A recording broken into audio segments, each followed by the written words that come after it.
Bismillahirrahmanirrahim. Assalamualaikum warahmatullahi wabarakatuh. Pada kesempatan kali ini saya akan coba menerangkan materi berikutnya, yaitu mengenai tree, ya, alias pohon. Ya, materi hari ini kita akan mulai dengan definisi tree, kemudian jenis-jenis tree, dari general tree, kemudian binary tree. Kemudian bagian dari binary tree ada binary search tree ataupun heap. Nah, pada pertemuan kali ini saya akan batasi pertemuan kita hanya sampai general tree. Untuk binary tree, binary search tree, dan heap akan saya sampaikan di materi-materi selanjutnya. Oke, kita mulai dengan definisi tree.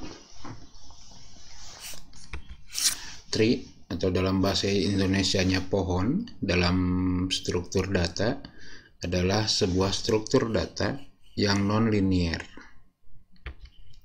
Tree digunakan untuk menyajikan data yang berisi hubungan hierarki antar elemen-elemennya. Jadi antara data satu dengan data lain levelnya tidak sama, bisa punya level yang berbeda. Ya, contoh penggunaan tree kita bisa lihat di silsilah keluarga. Jadi satu keluarga punya anak, anaknya nanti berkeluarga, punya anak lagi, dan seterusnya. Kemudian ada struktur organisasi, turnamen, daftar isi, misalkan daftar isi dari sebuah dokumen, dari sebuah buku, itu juga biasanya bentuknya tree, ya. Anda bisa lihat bahwa ada bab 1 nanti punya anak lagi, misalkan subbab 11, 12, 13, kemudian bisa punya subbab lagi, ya, itu daftar isi. Kemudian susunan folder dan file dalam media penyimpanan itu juga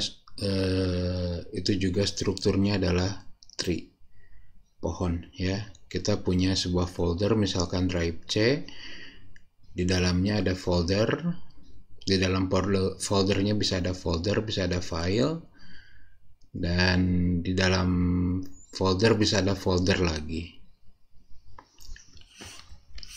Kemudian contoh lain adalah dokumen HTML. Jadi ketika Anda punya sebuah dokumen HTML, itu bisa dipandang sebagai sebuah tree.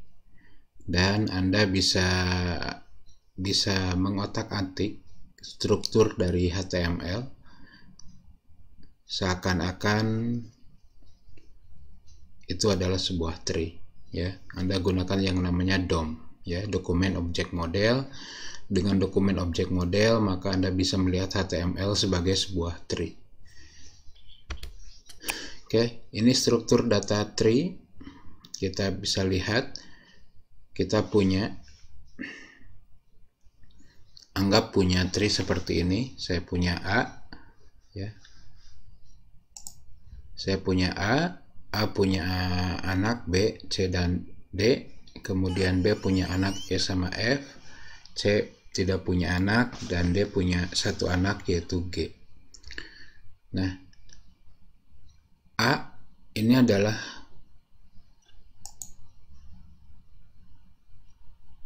elemen yang disebut sebagai root atau akar.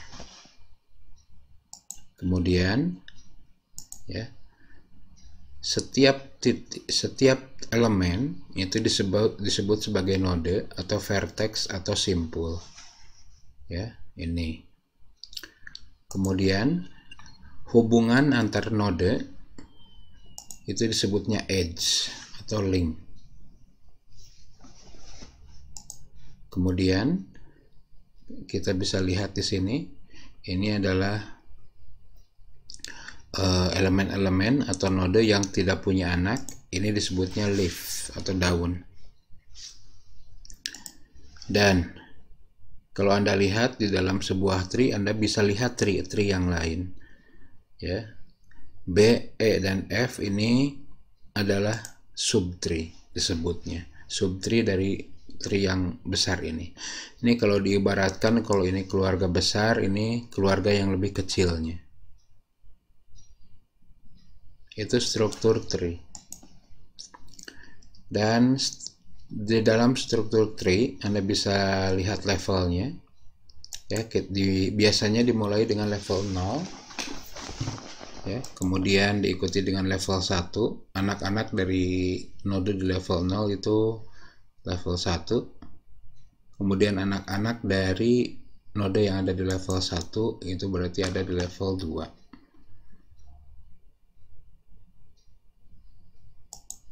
Oke, kemudian Anda wajib paham istilah-istilah yang biasa Anda temukan dalam tree. Asumsikan Anda punya tree seperti ini. A adalah root, punya anak B, C, D. B punya E dan F. C tidak punya anak, dan D punya anak G. Nah, istilah yang pertama adalah parent. Jadi node yang berada satu level di atas suatu node. Jadi kalau Anda nyari parent dari X, itu berarti node yang berada di satu level di atas node X.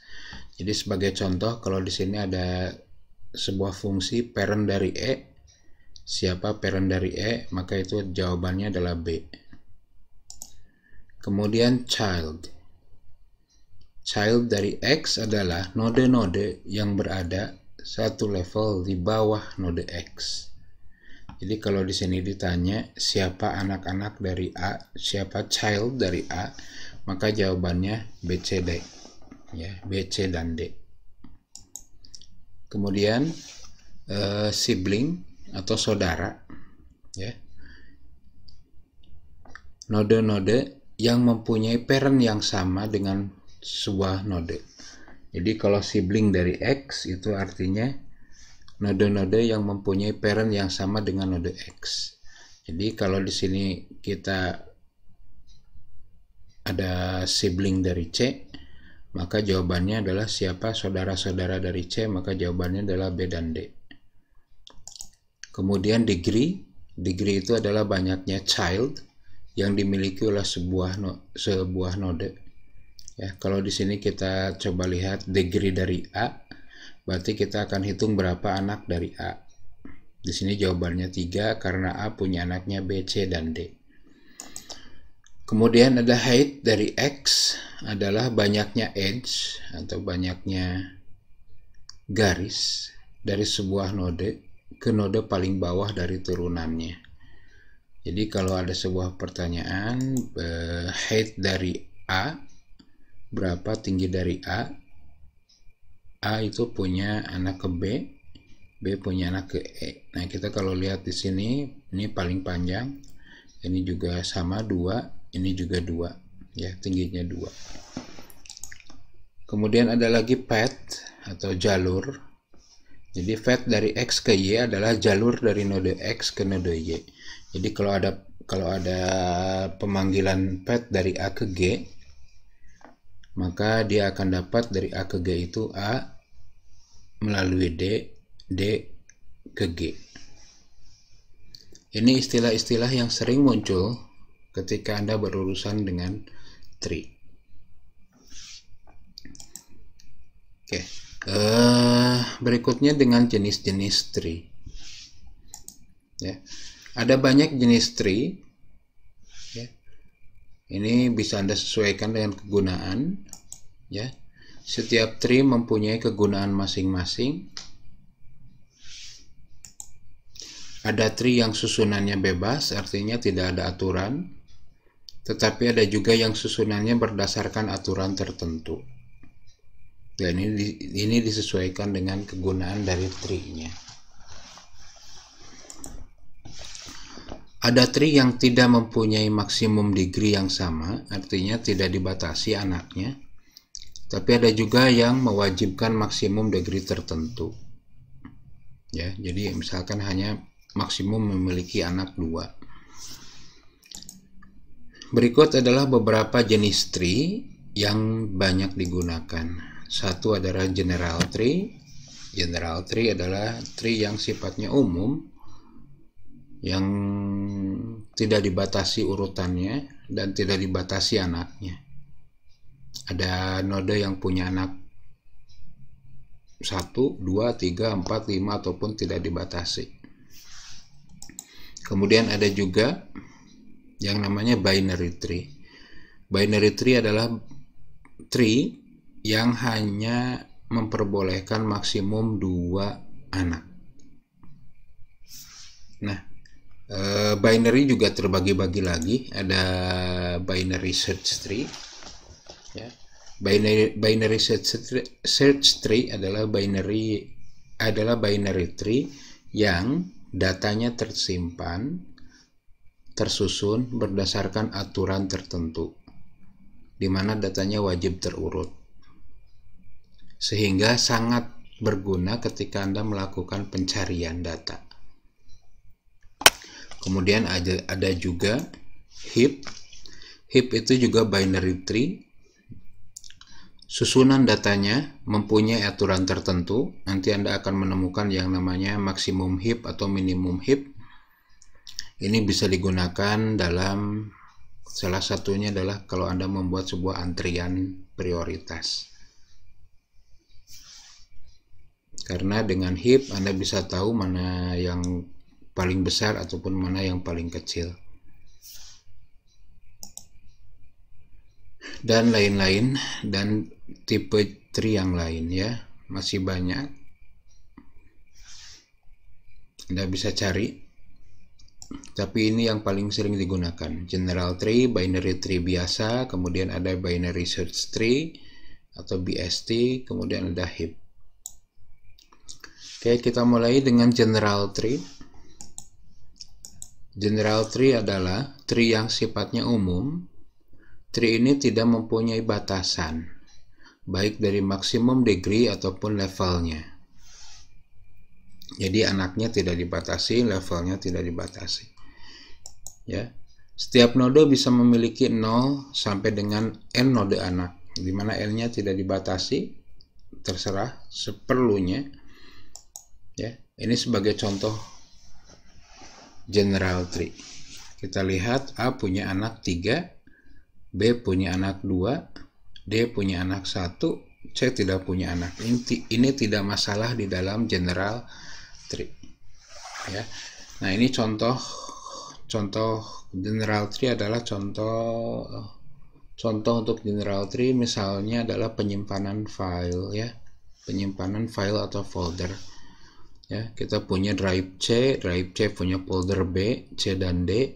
Di dalam folder B ada E sama F, di dalam folder C tidak ada apapun, di dalam folder D ada folder G. Bisa folder, bisa file ya.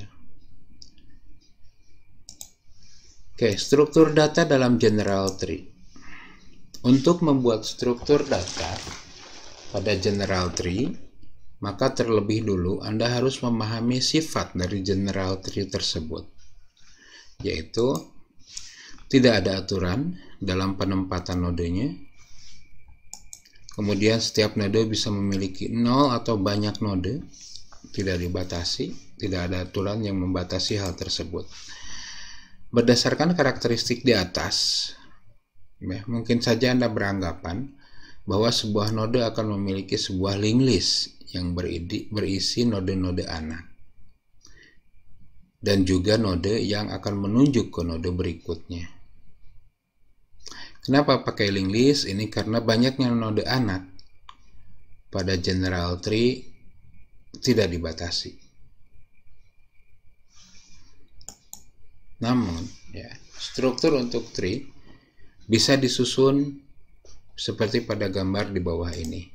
Jadi sebuah node, sebuah elemen tree punya data yang disimpannya, kemudian ada sebuah pointer yang menunjuk ke anak pertama, di mana anak pertama akan punya data, dan dia akan punya juga pointer ke node berikutnya. Ini pointer ke node sibling, ke node saudaranya. Ya. Jadi kalau Anda gunakan bahasa Pascal, kira-kira struktur datanya seperti ini. Anda punya tipe p node sama dengan pointer dari t node. sedangkan T-nodenya sendiri adalah record, di mana di dalamnya ada info, yaitu data, informasinya, integer. Kalau Anda ingin tree-nya menyimpan data string, Anda tinggal ganti dengan string, ya, sesuaikan tipe data untuk infonya. Nah, kemudian ada kolom atau ada field namanya first child, yang dia juga node. Jadi elemen anak dari sebuah node adalah node, ya, sehingga tipenya sama, p-node. Kemudian ada lagi pointer yang akan menunjuk ke saudaranya, ke adiknya lah, gitu. Ya, jadi orang tua tahu anak pertama nanti bisa nunjuk ke anak kedua bisa nunjuk ke anak ketiga. Ini pendeklarasian struktur datanya. Sedangkan kalau Anda butuh sebuah variabel untuk sebuah tree, Anda cukup buat variabel, misalkan namanya root. Ya, misalkan namanya root dengan tipenya p-node. Berikut adalah contoh general tree dan implementasi struktur data di dalam memori. Jadi kalau Anda punya tree seperti ini, Anda punya tree yang rootnya adalah A punya anak B, C, dan D, B punya anak E dan F, C tidak punya anak, D punya anak 1 yaitu G. Maka implementasi struktur data di memorinya seperti ini. Anda punya pointer yang namanya root, nunjuk ke node A. Node A punya anak pertama yaitu nunjuk ke B, tapi node A tidak punya saudara, sehingga ini nil.